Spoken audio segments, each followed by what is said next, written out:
함께 만드는 언론 미디어 협동조합. 여기는 국민TV. 함께 만드는 언론 미디어 협동조합. 여기는 국민TV.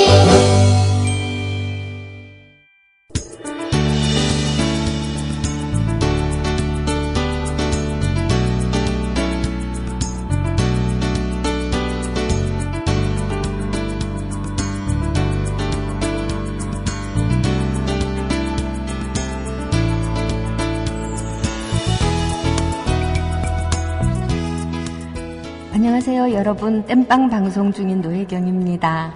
북한 이야기하고 있는데요. 어제는 어떻게 하다가 보니까 신경쓰기 이야기로 조금 넘어갔는데, 북한을 문화의 관점에서 보는 거나 아니면 남한의 문학의 문제점을 보는 거나 비슷비슷하니까 그렇다라고 혼자 변명을 합니다. 국민 TV의 광고가요, 제가 이렇게 들어보니까 되게 재미나네요. 이게 좀 특이해요. 광고부터 좀 듣고 나서 방송 시작하도록 하겠습니다.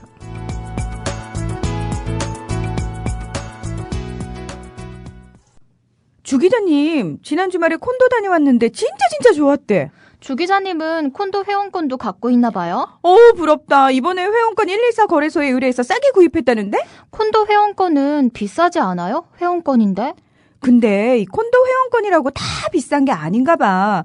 회원권 114에 알아보니까 종류도 많고 다양한 상품들 엄청 많던데? 그러면 우리도 봄 여행 한번 알아볼까요? 콘도는 회원권 114에서 구입하고요. 02-544-6114번 02-544-6114번 회원권 114는 인터넷과 모바일 앱에서도 검색할 수 있습니다. 콘도 회원권 거래는 회원권 114 02-544-6114번으로 바로 전화해보세요. 지상철 조합원 신청 광고입니다. 강화대교 앞에서 개념 부부가 만드는 개념 곰탕 연지연 곰탕. 연지연이란 가마솥의 장작불로 온종일 구워내는 곰탕을 서로 나누어 이어지는 인연이란 뜻입니다. 연지연 곰탕이 민주주의를 열망하는 조합원 여러분과 국민의 건강을 책임지겠습니다. 곰탕 포장 판매는 한 팩 800g에 7,000원이며 7팩 이상은 무료 배송으로 드립니다. 연지연 곰탕은 강화대교 입구에 위치해 있습니다. 단체 주문 예약 및 포장 주문 전화번호는 010-7252-1114, 010-7252-1114, 031-989-9968. 조합원 단체 예약은 10% 할인해드립니다.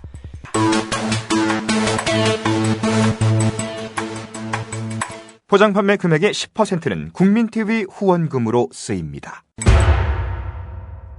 네, 북한 이야기를 지금 열심히 하고 있는데요. 주로 이제 문화예술의 관점에서 북한이라고 하는 국가가 어떻게 형성되었나를 얘기를 했고, 그리고 김일성이, 제목이 섹시하죠. 김일성은 문화운동가냐.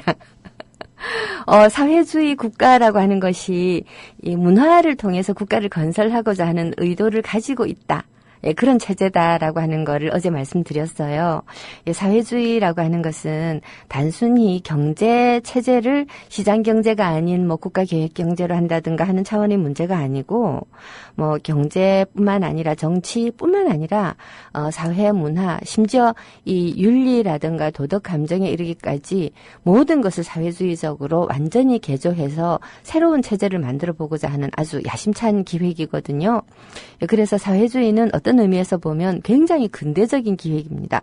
북한이 사회주의 국가라고 하는 것은 북한도 근대 국가의 일종이다라는 뜻이죠. 그 근대 국가의 일종이었던 북한이 지금 우리가 이해하고 있는 바 때로는 신정국가라고 불리기도 하고 왕조국가라고 불리기도 하고요. 다양한 이름으로 불리죠.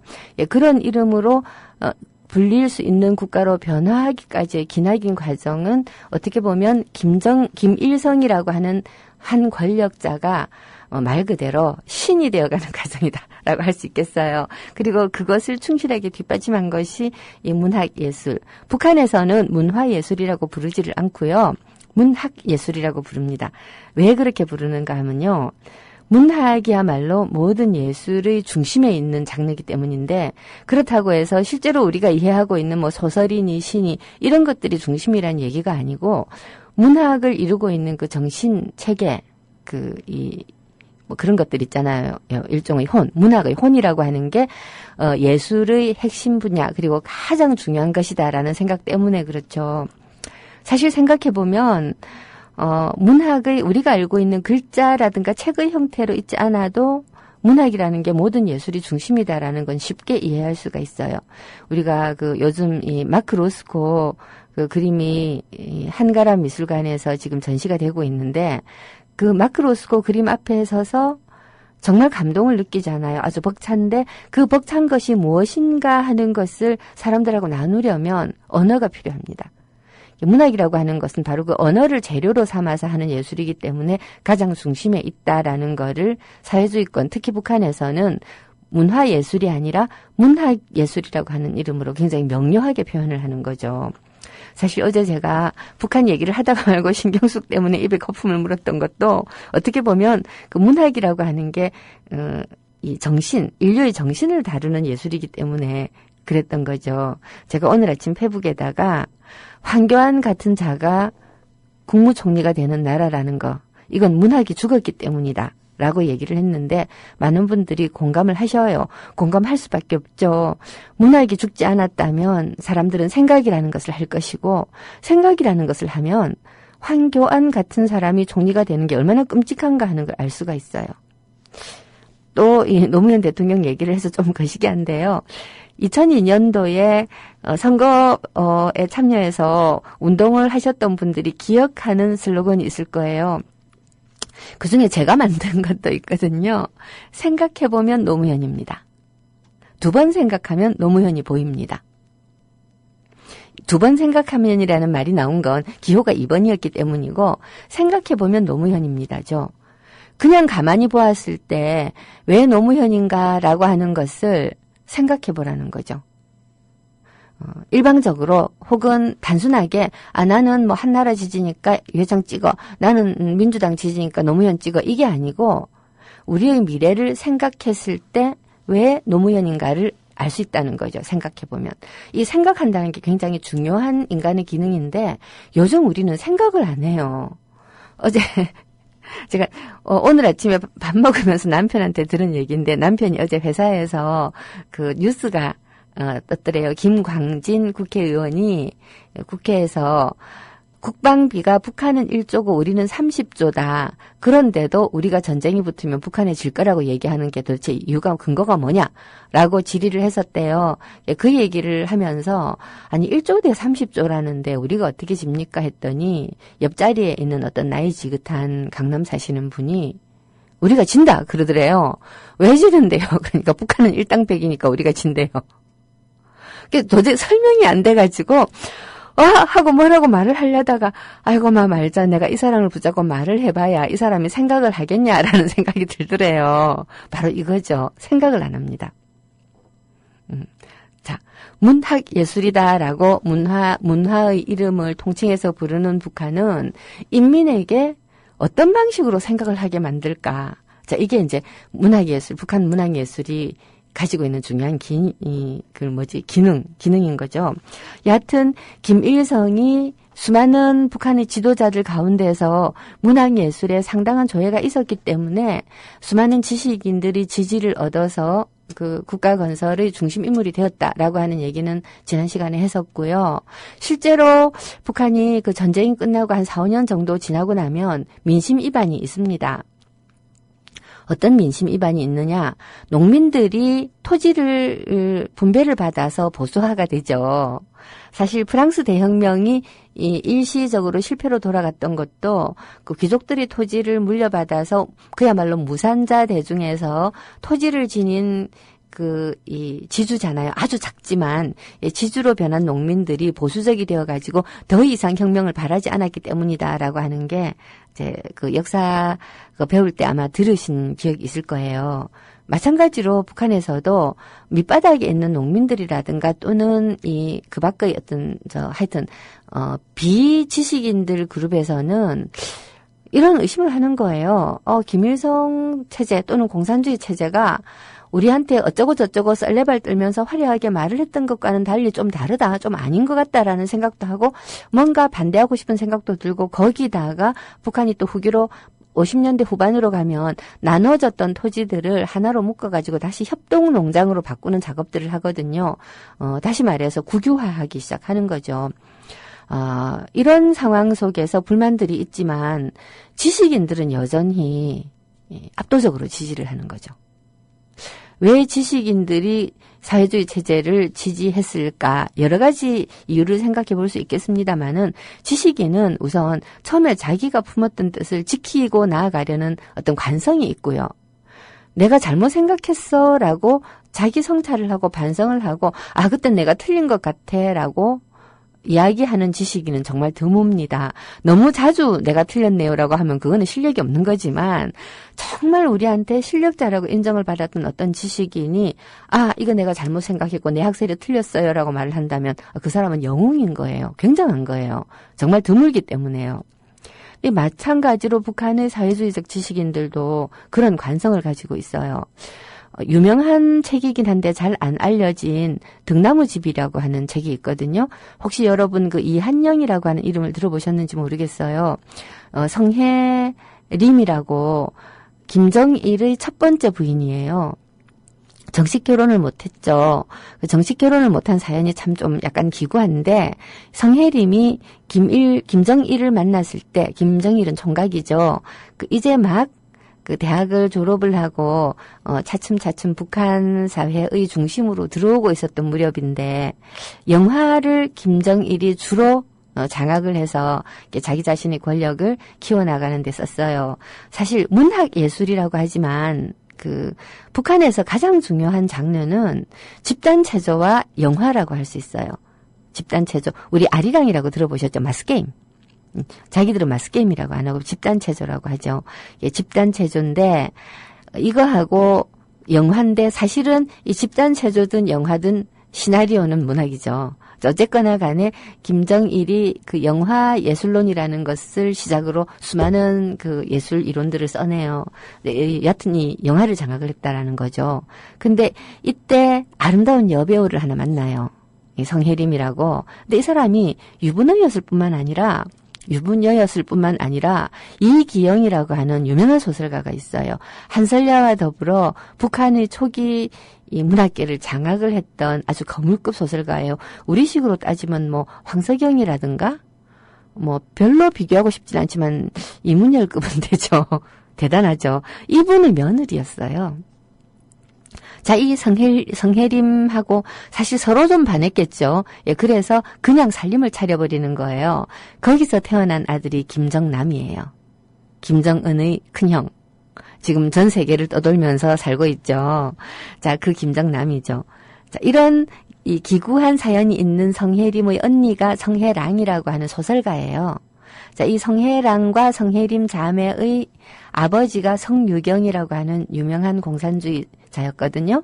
자, 이분들이 이 38선 시대에 6.25 전쟁이 있기 전이죠. 해방이 되고 난 다음에 이 아버지와 엄마가, 엄마 이름을 제가 순간적으로 까먹었는데, 삼철이라고 하는 유명한 또 일제시대 잡지의 여기자였어요. 그러니까 굉장히 엘리트 부부죠. 자, 이 성유경과 이 엄마가 이 38선 시대에 한 1946년도인가 5년도인가 정확하게 연도는 기억이 나지 않지만 북한으로 넘어가요.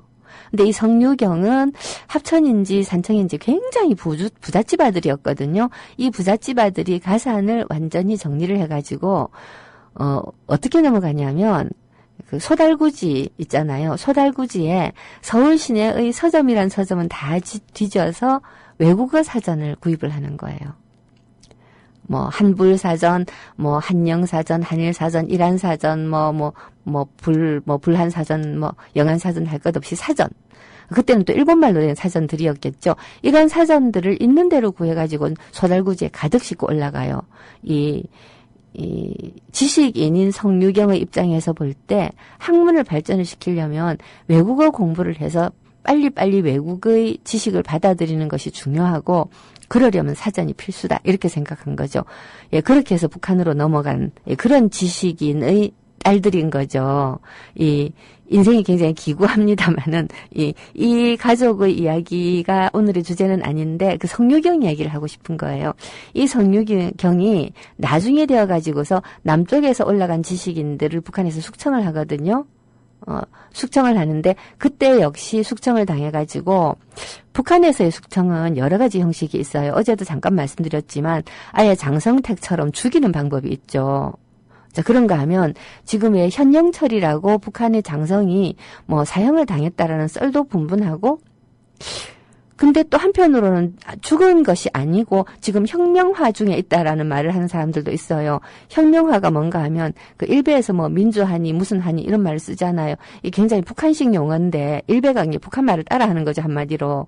그 혁명 정신이 부족해서 문제가 생겼으니까 다시 혁명화한다라는 거예요. 시골 같은 데로 보내요. 아니면 어디 한직으로 보내가지고 한 몇 년 동안 정신 개조를 시키는 거죠. 그래가지고 뭐 이만하면 다시 이제 정신 개조가 되었다 싶으면 재미있게도 원직으로 복직시키는 경우가 참 많아요. 재밌죠? 굉장히 재미있게도 해요. 우리도 상상이 안 가잖아요. 예를 들어서 저 사람이 사상이 부족해서 좌천을 시켰다 그러면 다시 못 돌아오죠. 근데 여기서는 한 몇 년 동안 써먹어보고 혁명화 시켜보고 좀 이렇게 정신이 올바로 바뀌었다 싶으면 도로 데리고 오기도 한다는 거. 이런 어떤 실용적인 사고방식이 북한의 좀 특이한 점이기도 해요. 약간 또 옆으로 새는데 어떤 분들이 그런 얘기를 하죠. 남한이 친일파가 장악한 나라라고 하지만 사실은 북한이 더 그렇다. 어느 정도는 일리가 있어요. 왜냐하면 왜 북한이 소련군이 진주를 할 때 미처 일본으로 돌아가지 못한 수많은 이 고급 기술자들이 있잖아요. 이 공장 지배인이라든가 또는 공장 기술자라든가 이런 사람들을 일본으로 돌려보내지를 않고 계속 고용을 해서 일을 시켰어요. 그러니까 북한의 경제 발전이 굉장히 빠른 이면에는 일본인을 바로 고용해서 일을 시켜먹은 그런 역사도 있다라는 거죠. 그래서 일본 사람을 가리켜서 친일파라고 할 수 있을지는 모르겠으나 여하튼 일본인이라고 하더라도 필요하면 써먹는다. 왜냐하면 저 사람들은 정신을 담당하는 인간들이 아니고 그냥 기술자들이고 말하자면 부속품이니까요. 그러니까 부속품으로 일제에 부역했던 사람을 쓰는 데는 북한 쪽은 오히려 좀 거리낌이 없었고 우리는 정신을 담당하는 사람들 속에 들어있는 친일을 청산을 못한 것은 사실인 것 같아요. 여하튼 그렇고요. 그 성유경이 숙청을 당하죠. 자기 딸이 김정일하고 살고 있는데도 숙청을 당해요. 그래가지고 아주 이렇게 그 초라한 시골 마을에서 정말 이렇게 근근히 살아가고 있는데 하루는 그 성혜님은 못 가고 성혜랑 언니가 아버지를 찾아가서 언니가 아버지한테 이제 물어보는 거예요.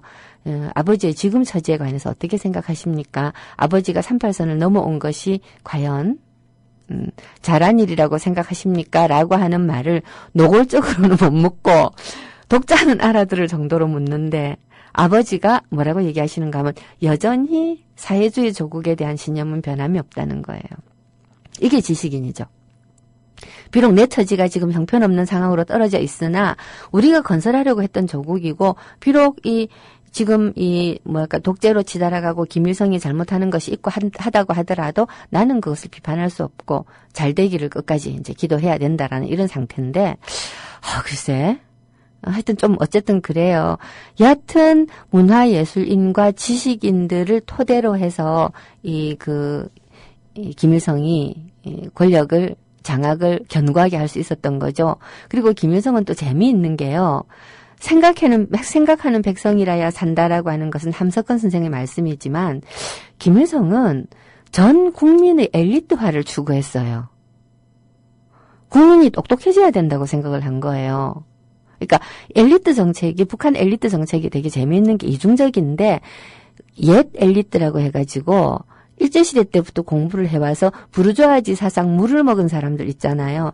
이런 사람들에 대해서는 굉장히 탄압을 하고 비판을 많이 하는데 반면에 일반 민중들, 대중들, 인민들이죠.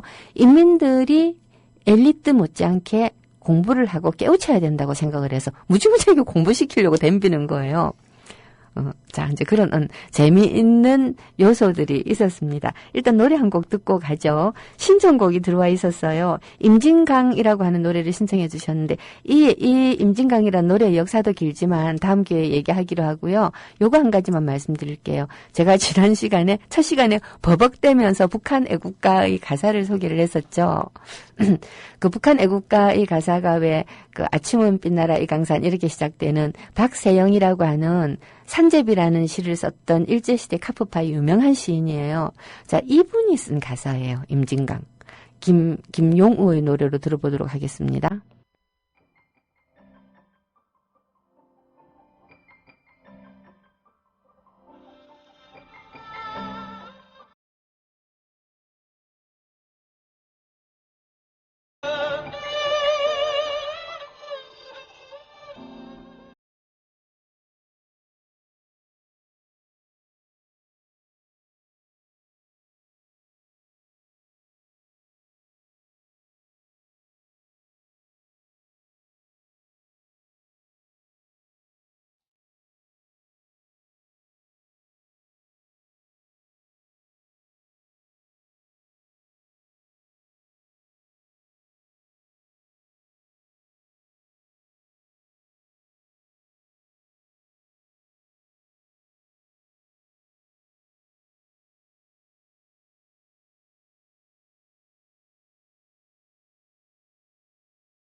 이어서 임진강 한 곡 더 듣고 갈게요. 이번에는 양희영이 부릅니다. 어떤지 한번 들어보세요.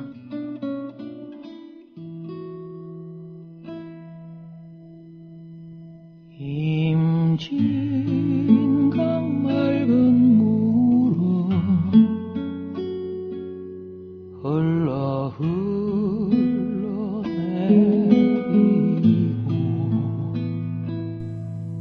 못새 늘 자유로이 넘나들며 날건만 내 고향 남쪽 땅 가고파도 못 가니 임진강 흐르마 원한 싣고 흐르느냐 강 건너 갈밭에선 갈새만 슬피 울고 메마른 들판에서 불뿌리를 캐건만 협동벌 이삭바다 물결 위에 춤추니 임진강 흐름을 가르지는 못하리라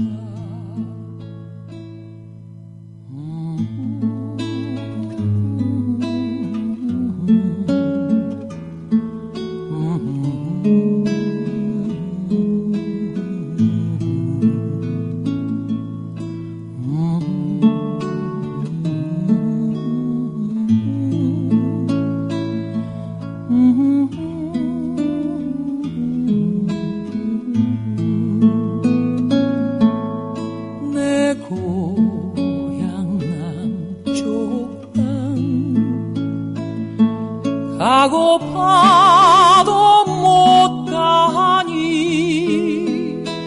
임진강 흐르마 원한 싣고 흐르느냐 임진강 흐르마 원한 싣고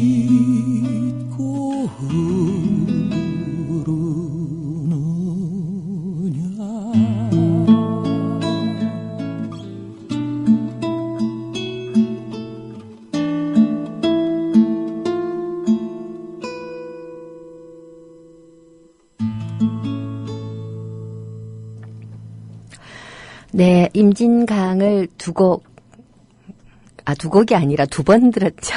예, 김영우 씨의 노래하고, 양희연 씨가 부른 거.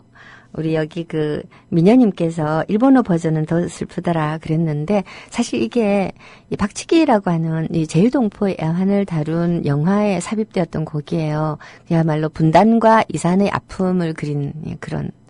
이 가사가, 참, 뭐라고 할까, 아름답죠. 어떻게 생각하면, 이 시대의 그러니까 일제를 거쳐서 시를 썼던 시인들은 남북한 막론하고 노래 가사를 정말 잘 쓴다라는 생각이 들어요. 제가 알고 있는 어떤 시인이 정말 좋아하는 노래가 이 백마강 어쩌고 하는 노래가 있어요. 백마강 달밤에 어쩌고 저쩌고 하는 노래가 있는데 그 노래도 가사를 들어보니까 아주 좋고요. 옛날 노래들이 아주 좋아요. 구세어라 금수나 이런 것들도 진짜 가사가 좋잖아요. 여하튼 그렇고요. 자, 북한 얘기로 계속 돌아가가지고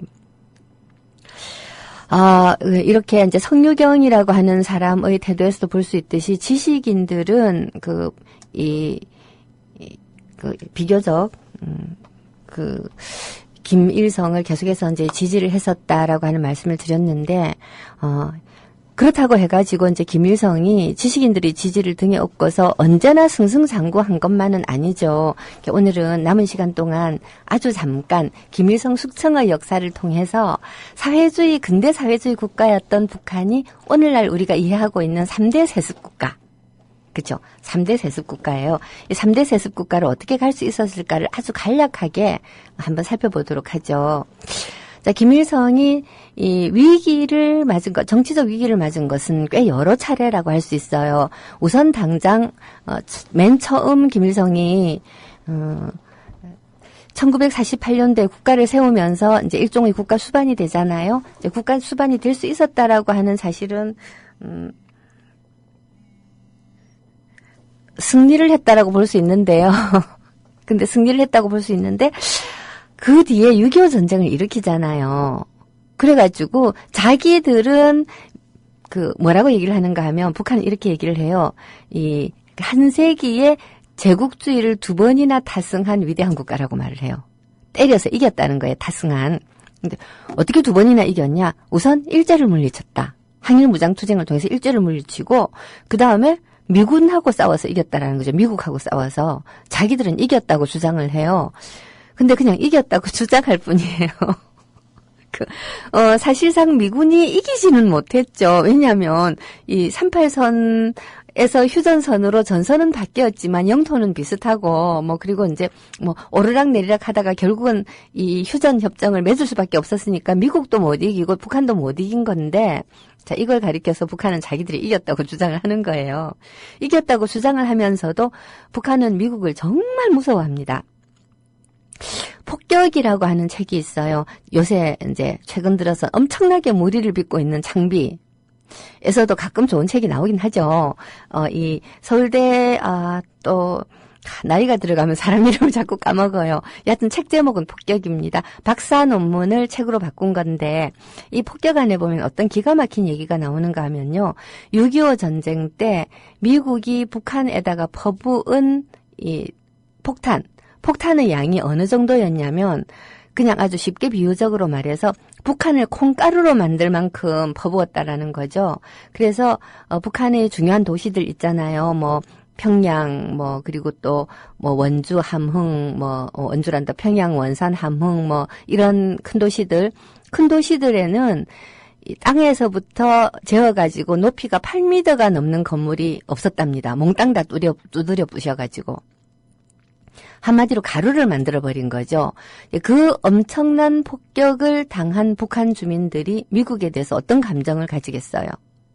너무나 자연스럽게 미국은 악마고 미국은 적이죠. 그러니까 북한 사람들은 남한을 자기들이 적이라고 생각을 안 해요.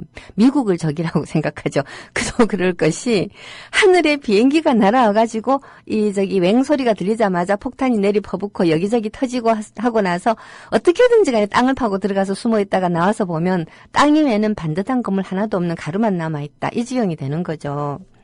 여하튼 전쟁을 일으켜서 그 정도로 북한 자체를 초토화시켜버린 지도자라고 한다면, 이거는 쫓겨나야 맞잖아요. 근데 김일성은 살아남습니다.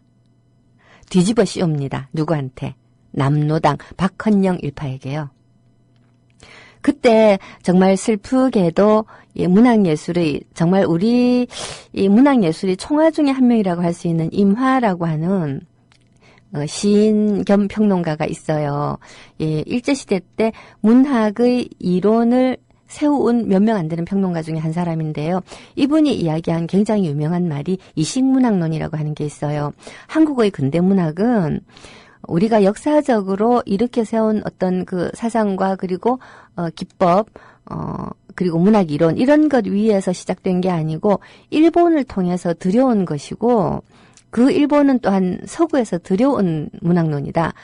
즉 일본의 문학도 이식된 것이고 우리의 문학도 이식된 것이니까 일본을 빼버리고 서구 거를 바로 받아 먹자라는 식의 주장을 했었어요. 그러니까 우리의 근대문학이라고 하는 것은 말하자면 뿌리가 없는 옮겨 심은 역사다라고 하는 어떻게 보면 굉장히 뼈 아픈 이야기를 한 거죠. 그 임화가 북한으로 올라가 가지고 북한 문학의 중요한 토대들을 굉장히 만들어내다시피 했는데 6.25 전쟁 중에 숙청당해요. 사형을 당합니다. 미제의 간첩이라는 혐의를 쓰고 사형을 당하는데 임화가 마지막에 보면 자기가 미제의 간첩이 맞다라고 그냥 자인을 하고 형장의 이슬로 사라집니다. 어떤 분들은 진짜 임화가 간첩이 맞았다라고 하기도 하는데 제가 보는 관점은요. 임화가 진짜 미제의 간첩이어서가 아니라 자기의 신념으로 만든 국가잖아요. 건설한 국가. 국가를 건설하기 위해서 자기도 참여했고 어떤 의미에서 보면 전쟁에도 참여했던 사람이거든요. 전쟁에도 참여했었고 자 그러니까 이 지식인으로서 자기의 신념으로 만드는 국가인데 이 국가가 틀려먹었다라고 말을 하기보다는 내가 틀렸다라고 말하는 쪽을 선택한 거라고 생각을 해요. 어떻게 보면 이게 지식인의 연결성이라고 할 수가 있겠죠. 나의 신념은 틀리지 않았다. 내가 틀렸다. 어쨌든 임화가 자기가 간첩이다라고 자인을 하고 사라집니다. 예, 그런 것에서 볼 수 있듯이 김일성은 박헌영을 비롯해서 남로당이 국민을 속이고 미국하고 결탁하고 이렇게 해서 우리가 이길 수 있었던 전쟁을 완전히 이기지 못하게 만들었다라는 식으로 해가지고서는 자기 권력을 공고히 하죠. 어떻게 보면 말을 정말 잘했다고 할 수도 있어요. 그 다음은 이제 두 번째 위기는 1956년도, 제가 연도를 잘못 외워서 첫 시간에 버벅댔는데, 8월 종파 사건이라고 하는 게 있어요. 1956년도에 종주국인 소련에서 스탈린이 죽어요. 그러고 나서 스탈린 격하운동이 벌어져요. 스탈린 격하운동. 우상숭배로 가득 찼었던 소련에서 스탈린이 사실은 그렇게 위대한 지도자가 아니다. 라고 하는 거를, 막 이제 이 운동을 하기 시작을 하는 거죠. 근데 김일성이 이때 이제 소련에, 건너가요. 고소련 공산당 20차 대회인가 뭔가 거기에 참여하러 간 사이에 이제 북한의 그 다른 지도자들이 모여가지고 김일성을 몰아내자. 이 김일성 일당 독재 체제로 자꾸만 가고 김일성이 자꾸 우상숭배의 대상이 되어가는 경향이 있으니까 몰아내자라고 모의작당을 하고 회의석상에서 그 문제를 제기를 하는데 김일성이 도로 엎어쳐요. 엎어쳐가지고 그래가지고서는 오히려 자기에게 반기를 들었던 소련파, 연안파 이런 사람들을 숙청을 해버려요. 이게 8월 종파 사건이라고 하는 거죠. 우리는 하나로 뭉쳐야 되고 분열은 우리를 망하게 하는 첩경인데 이 사람들이 국가 내부에 종파를 만들어가지고 그래가지고 국가 분열을 책동했다라는 거죠. 이렇게 해서 한번 위기를 넘깁니다. 그렇게 위기를 넘기고 나서 김일성은 뭔가 이런 상태대로는 안 되겠고 체제를 조금씩은 변화시켜야 되겠다는 생각을 하는 거죠. 우선 이 경제 발전을 좀 더 이루어야 되겠다는 생각을 하는 거죠. 근데 사실 이 8월 종파 사건은 단순한 정치적 사건일 뿐만 아니라 한편으로는 경제적 사건이기도 해요. 이 경공업을 먼저 발전시켜서 국민의 민생 경제를 보살펴야 된다라는 파들이 있었고 중화학공업을 먼저 일으켜야 된다는 파들이 있었어요. 김일성은 중화학공업을 먼저 일으켜야 된다는 쪽이었는데 이 중화학공업 쪽에는 당연히 자동차라든가 농기구라든가 이런 기계를 만드는 것들도 있고 무기 만드는 산업도 당연히 있죠. 어쨌든 이 중공업과 경공업을 병진 발전시킨다고 말은 하지만 실제로는 군비 확장과 기타 이제 중화학공업 쪽에 좀 더 비중이 실린 이런 경제 발전 계획을 김일성은 주장을 했고 반대파는 그 반대를 주장을 했던 것이죠. 이런 경제적인 논쟁도 얽혀서 8월 종파 사건이 일어나는 것이고 이때 김일성이 승리를 함으로써 나중에 유일체제로 갈 수 있는 토대를 한번 만들어내는 거죠. 자, 그렇게 하고 난 다음에 한 59년도쯤에는 문학판에서는 굉장히 이 또한 뼈아픈 사건이라고 할 수 있는 붉은 편지 사건이라고 하는 게 있는데요. 이걸 사건이라고 불러도 되는지 모르겠지만 북한에서는 당하고 국가가 일종의 일치하는 시스템이기 때문에 행정조직하고 당조직이 언제나 나란히 병행해서 가는데요. 이 가끔 가다가 당이 국민들에게 편지를 보내는 일이 있어요. 이 붉은 편지라고 하는 이름의 편지예요. 공산당은 원래 붉은 색깔이 상징색이거든요. 그래서 빨갱이라고 부르거든요. 근데 이 상징색인 이 색의 가지고 와서 당원들에게 보내는 비밀 편지가 붉은 편지라고 하는 건데 6.25 전쟁 중에도 한번 보낸 적이 있었고요. 59년인가에 붉은 편지를 또 한번 보내요. 어떤 내용이었냐면 모든 당원들이 국가 건설의 현장에 뛰어들어서 열심히 일을 하라는 거예요. 이걸 문인들한테도 보내요. 그때 당시에 문인들은 이 국가 건설에 매진하는 노동자들을 주인공으로 삼은 문학 작품을 굉장히 많이 창작을 하고 있었는데 김일성이 생각할 때는 그걸로 부족한 거예요. 현장에서 자기가 노동자가 되어서 체험을 해봐야 된다라고 생각을 하는 거죠. 그러니까 전에는 어떤 소설가가 그 천리마 운동에 뛰어들어서 열심히 노동을 하고 있는 천리마 영웅을 그리기 위해서 공장에 시찰을 가요. 그래갖고 한 달쯤 같이 보고 말하자면 이 관찰을 해가지고 쓰잖아요. 근데 이 붉은 편지는 네가 가서 노동자가 되어라라는 거죠. 이때 지금 우리나라 시인 사람들이 굉장히 좋아하는 백석이라고 하는 시인이 있었어요. 이분이 원래 북한이 고향이라서 북한에 계속 있었다가 북한 사회에 살게 된 분인데 처음에는 시를 조금 썼는데 나중에는 시를 발표를 못해요. 발표를 못하고 계속 동화를 쓰고 이제 동화 평론을 쓰고 이제 이렇게 하셨는데 이분이 이때 그 염소 키우러 내려가요. 시골로 고향 마을로 염소 농장에 가요. 염소 농장에 가가지고 한 몇 년 동안은 열심히 조선문학에 투고도 하고 글을 쓰려고 애를 쓰지만 어느 순간 그냥 포기를 하고 사라져버리거든요. 되게 슬픈 사연이죠. 자, 이 붉은 편지라고 하는 것을 통해서 많은 문인들이 하방을 하죠. 이 50년대 후반에서부터 한 60년대 초반까지에 이르는 이 김일성의 이 일종의 그 슈퍼 드라이브라고 할 수 있어요. 막 몰고 가는 거죠. 자, 이런 것에 의해 가지고 북한은 61년도 정도 되면 사회주의 체제로 거의 완결된 국가가 됩니다. 사회주의 체제가 성립이 되는 거죠. 사회주의 체제가 성립이 되고 난 다음 김일성이 뭘 했느냐는 노래 한 곡 듣고 와서 우리 그 북한의 퍼스트 레이디죠. 리설주라고 있습니다. 아시죠? 예, 저기 샤넬 가방인가 뭔가를 들고 다녔다고 해서 북한에서 몹시 화제가 되고 북한의 여성들이 리설주 패션을 따라한다라고 하지 않습니까? 준비됐어요? 아직 준비가 안 됐다네. 어떡하지?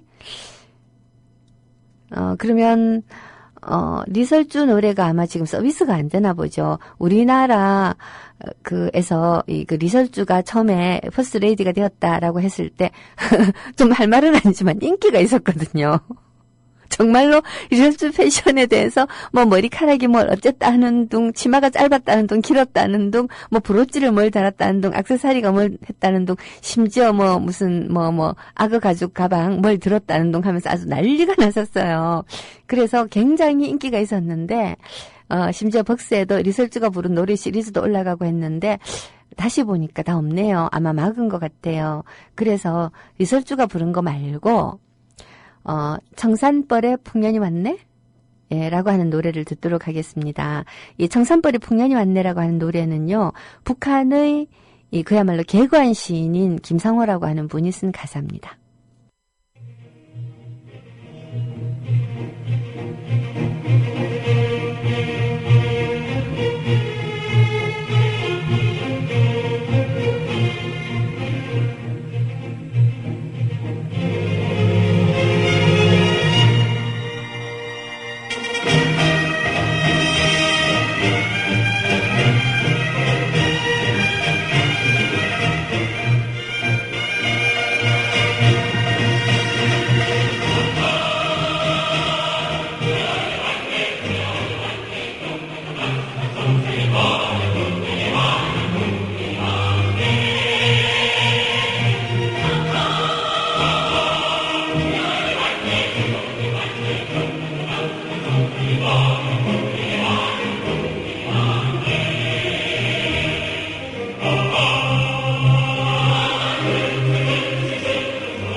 청산벌의 풍년이 왔네라고 하는 이 노래에 얽힌 사연도 또 재미있는 것들이 있죠. 이 노래를 쓴 김상호라고 하는 사람도 61년도쯤에 출당 철칙을 당해요. 출당 철칙이 뭔가 하면 당에서 쫓겨나고 직장에서 쫓겨난다라는 얘기죠. 그래서 이 양반도 아마 돼지 치러 갔을 거예요. 그랬다가 나중에 돌아오는데, 근데 이 출당 철칙을 당하기 전에 이분이 쓴 가사가 이 노래인데, 이건 정말 북한 인민들이 너무나 좋아하는 가요였거든요. 자, 이런 가요를 썼던 사람들도 사상이 꼬롬하다 해갖고 쫓겨나는 거죠. 그러니까 한 59년에서 61년 사이에 문인들 가운데서 어지간한 사람들이 다 밀려났다라고 봐도, 다는 아니죠. 상당히 많은 사람들이 밀려났다고 봐도 과언이 아니고요. 2차로 밀려난 게 나중에 67년 이후에요. 자, 그건 조금 이따 얘기하기로 하고요. 리설주 노래를 제가 이 청산벌레를 중심으로 찾아서 없었는데 다시 찾아보니까 있기는 있어요. 대중가요인데 리설주가 가만히 보니까 우리나라식으로 따지면 어떤 가수쯤 된다고 볼까? 하여튼 인기 있는 대중가수였던 것 같아요.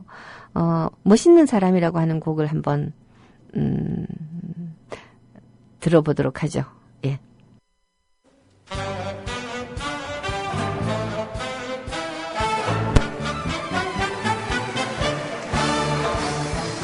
마음 곱고 인물 잘나 멋이 있던가 옷 잘 입고 말을 잘해 멋이 있던가 그러거나 좋아하는 멋있는 사람 말보다도 일 잘하는 시청가라네 불같은 사나이라네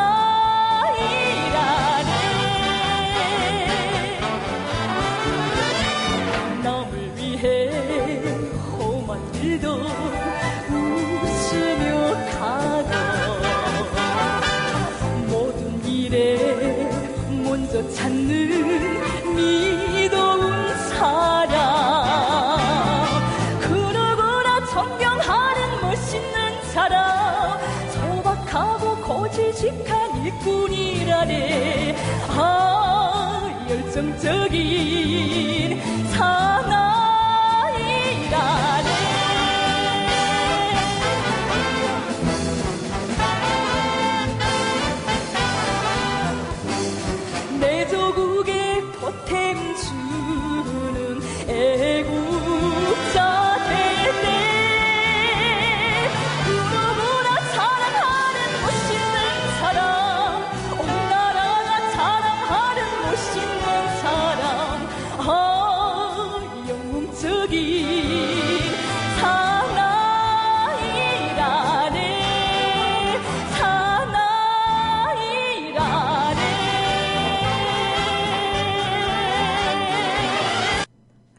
네, 이효리급이다라고 라게이지님께서 말씀하셨는데 진짜 그런 것 같아요. 이설주가 우리나라로 치면 이효리급이 맞는 것 같습니다.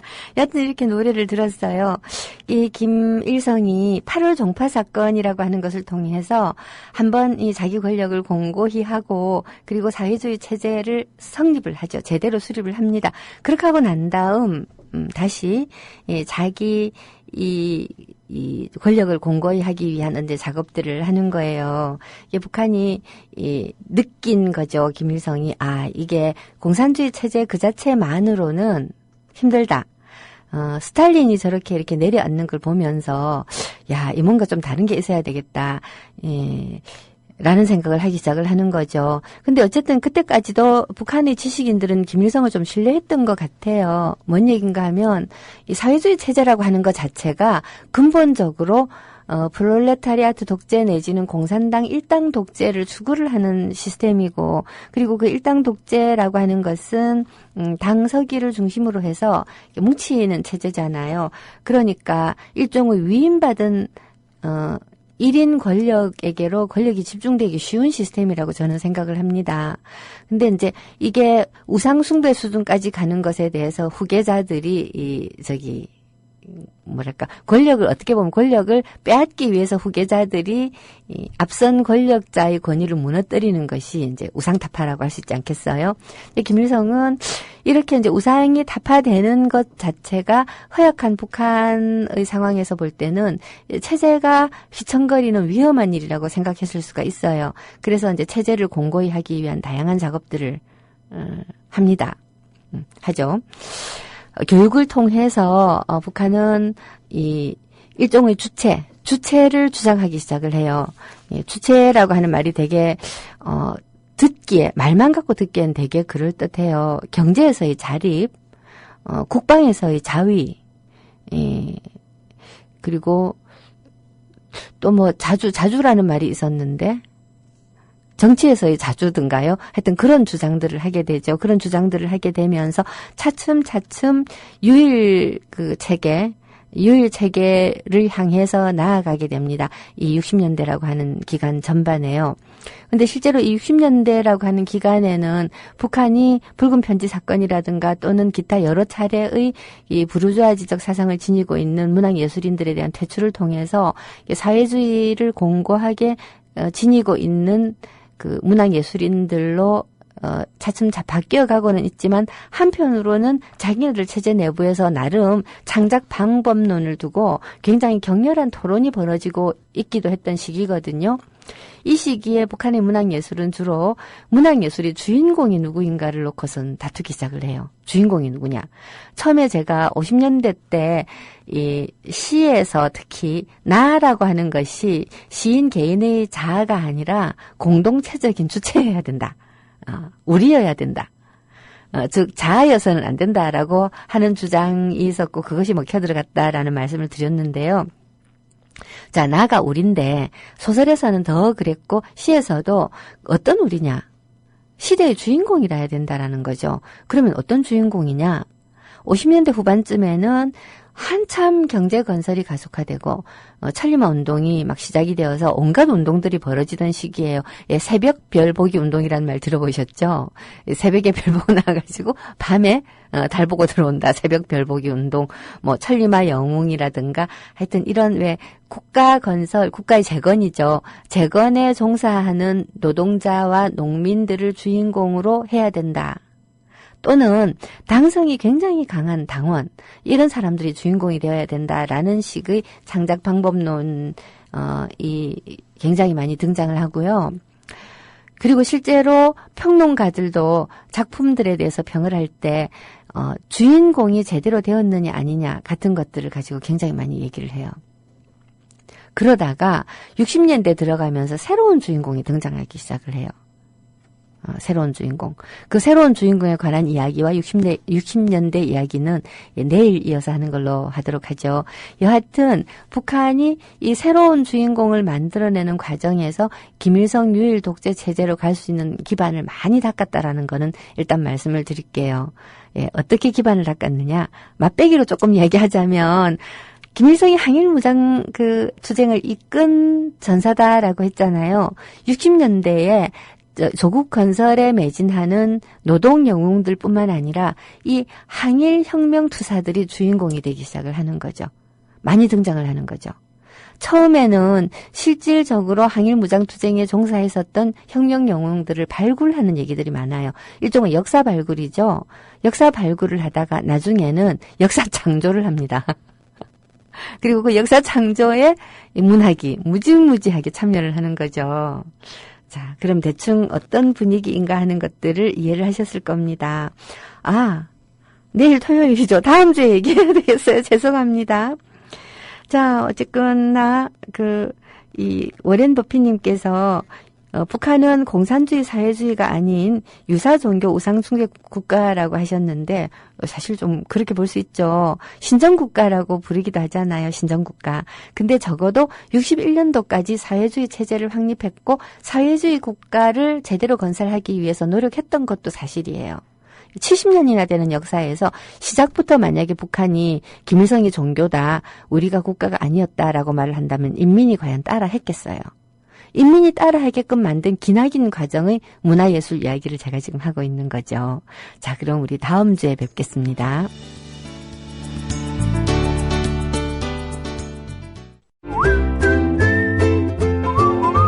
국민라디오 팟캐스트 응원하는 가장 쉬운 방법 아시나요? 다운로드하기, 별점 주기, 댓글 달기, 구독하기. 국민라디오 팟캐스트 널리 알리는 가장 쉬운 방법. 다운로드하기, 별점 주기, 댓글 달기, 구독하기. 기억하세요. 다운로드하기, 별점 주기, 댓글 달기, 구독하기.